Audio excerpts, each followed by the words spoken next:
What's up guys, Matt Day here, and today's video is going to be basically a follow-up video to my first impressions video that I did on my new Rolleiflex.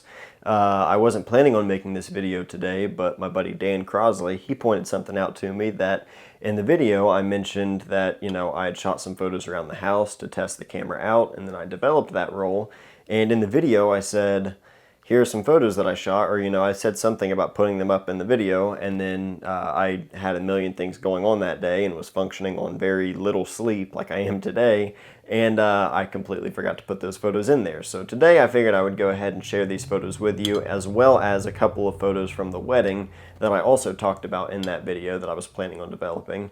I wasn't planning on doing this video today. Like I said, this morning I was taking photos at a lumber yard for several hours.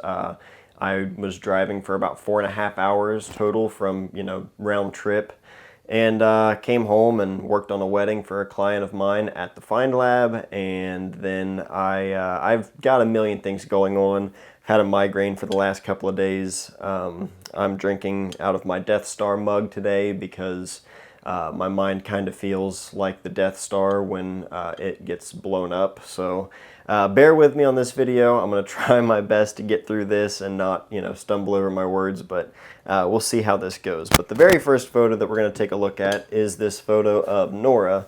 And I shot this photo, and I think this was actually from the very first roll I put through the Rolleiflex. It's just Nora sitting in the living room on our couch, and she's got an interesting look on her face, as she always does. And for this photo, I shot this roll HP5 pushed to 1600. I developed this in Ilfotec HC with the 1:31 dilution, just like HC 110, it's basically Ilford's version of that. So my meter, I metered this with my Sekonic light meter. This is the L508, and I just used the instant meter here, the bulb meter. And I know typically black and white film, a lot of people recommend using a gray card and a spot meter, which I've done from time to time, not that often though. I feel like, you can get by with just using a meter like this, or, just using the bulb reading. And that's what I did for this. So I set my meter to 1600, and just kind of in the rough area of where she was sitting, there's a big window in our living room. It's been in a couple of different videos on here, so you may have seen it. But I just kind of held the meter out in front and took a reading, and I think that was at 1600, it was f2.8 at 1/125th of a second. And that's what I shot this photo at. And, I got good detail and everything, even in the couch there. I typically like a lot darker shadows and blacks in my photos. So, I got detail there, but I ended up pulling down the shadows just a little bit more and adding a little bit of contrast just because that's how I like my own black and white photos. But yeah, that's how I metered that one. And, it's an Epson V600 scan.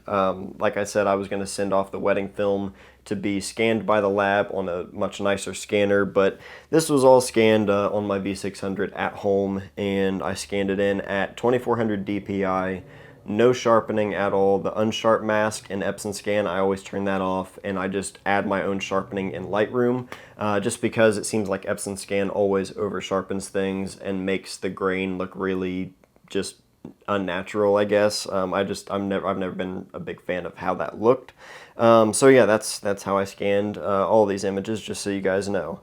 The next photo here, this is our dog Taker. He's always hanging out in the big window there in our living room, and I wanted to get kind of like a silhouette kind of shot of him, and I even still retained some of the detail. You can see on the side of him there. It's not complete black, but it's the kind of shot I was looking for. I just wanted something relatively symmetrical. Shooting a square like that, it makes me compose things in a certain way that I wouldn't really normally try and get everything to be so even and symmetrical. So it came out all right. I think I shot this one maybe probably, I think, f4 at 500th of a second, something like that. I didn't go for way underexposed or anything. I just wanted to make sure I, got a good exposure on the outside. That way he would be more of a silhouette. But again, same thing, HP5 pushed to 1600. The next two photos here I'm going to show are actually from the wedding that I shot for my friend Corey Miller and his new wife Lauren Miller. And you know, I shot these with Ilford Delta 3200. I did shoot a roll of HP5 at box speed, but I haven't actually developed that yet. So these are both just from two different rolls of Ilford Delta 3200.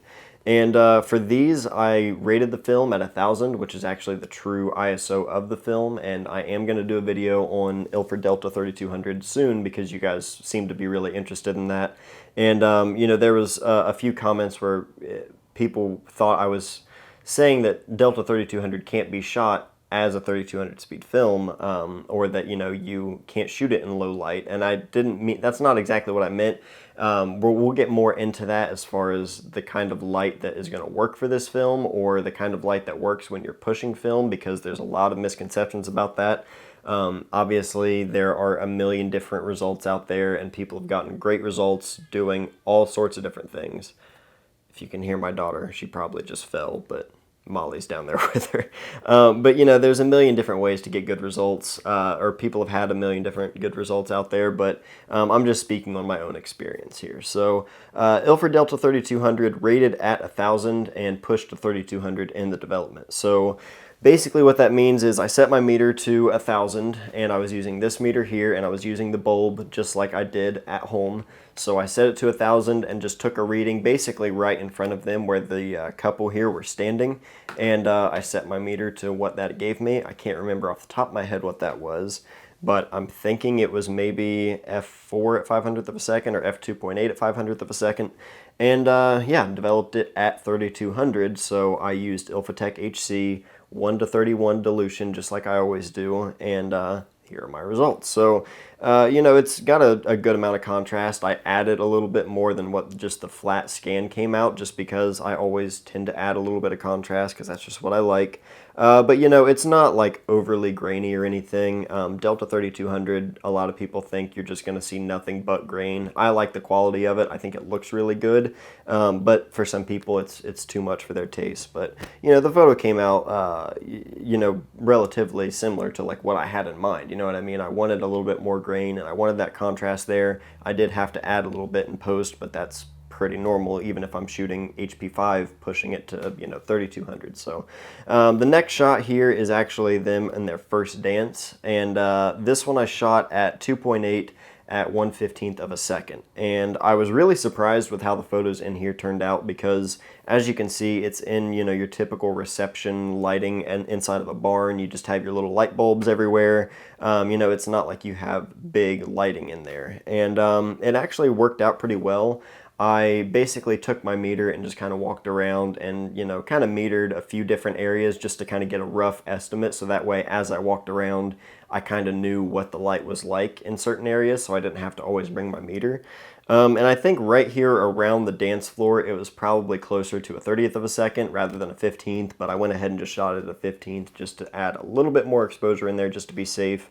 And even in like the white in her dress, and even the lights there too, you know, I wasn't really blowing any of my highlights out, which I was really surprised by.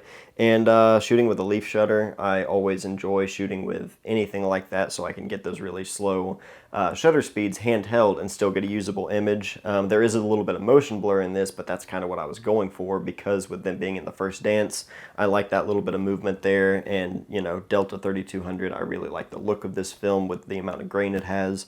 And, you know, it was one of my favorite images from, you know, the entire day. And, you know, I was really happy to get that with the Rollie. I shot a few more photos of them dancing, and they didn't quite turn out exactly how I wanted, just because I think with photos that are going to have motion like that, they kind of have to really work in order to work at all, if that makes sense. It's like you can't just shoot a photo and it be blurry or have motion blur in there and think, well, it works. Like, for me, at least in my opinion, the motion blur has to work in a certain way in order to be, I guess, usable or acceptable, at least just in my own personal, you know, opinion, I guess, or, you know, my I don't even know the word I'm looking for, but you know, it has to pass a certain amount of whatever. Like it has to reach a certain level for me to see it as something that's usable. And I guess with motion blur in general, it has to be a certain way or work to a certain level where I think it's worth keeping or worth using. So those are just my photos. I apologize for completely forgetting to throw those photos in there. I didn't even get any comments, I think, on that video about not including the photos, so I'm really surprised by that. But thankfully, my buddy Dan Crosley, he pointed that out to me, and you know, I was very surprised that I completely forgot that. But like I said, things were crazy that day. So hopefully you guys enjoyed those photos. If you guys have any questions for me at all, please just let me know in the comments. I'll try to answer anything that I can. I tried to go over things like metering and how I rated the film and stuff like that because, you know, I know a lot of you guys are interested in stuff like that. And if you're not, too bad, because I already told you. So thank you guys, as always, for watching, and I'll see you guys next time.